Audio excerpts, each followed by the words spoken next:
আজকে আমি নেড়ে মাছের একটা ভালো কিছু রান্না করতে চলেছি। আমি নেড়ে মাছটাকে কেটে ভালো করে ধুয়ে নিয়েছি। নেড়ে মাছের জন্য লাগবে আমার পেঁয়াজ, কাঁচা লঙ্কা, টমেটো, রসুন, আদা, গরম মশলা। বেসন দিয়ে নেড়ে মাছটা আমি ভেজে নেবো, তারপরে আমি ঝাল করব। এখন আমি তেলটা গরম করে নিচ্ছি, তেলে ভেজে নিচ্ছি আমি।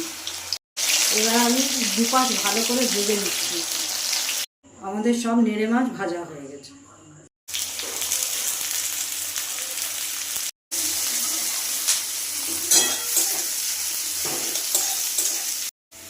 হাফ চামচ রসুন দিলাম, হাফ চামচ আদা, একটা গোটা টমেটো, গুঁড়ো লঙ্কা দিলাম হাফ চামচ, দেবো স্বাদ মতন, চিনি দেবো স্বাদ মতন।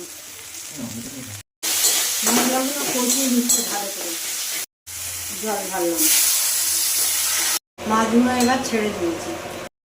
আমাদের রান্না শেষ, গরম মশলা দিলাম। আমাদের নেড়ে মাছ রান্না শেষ।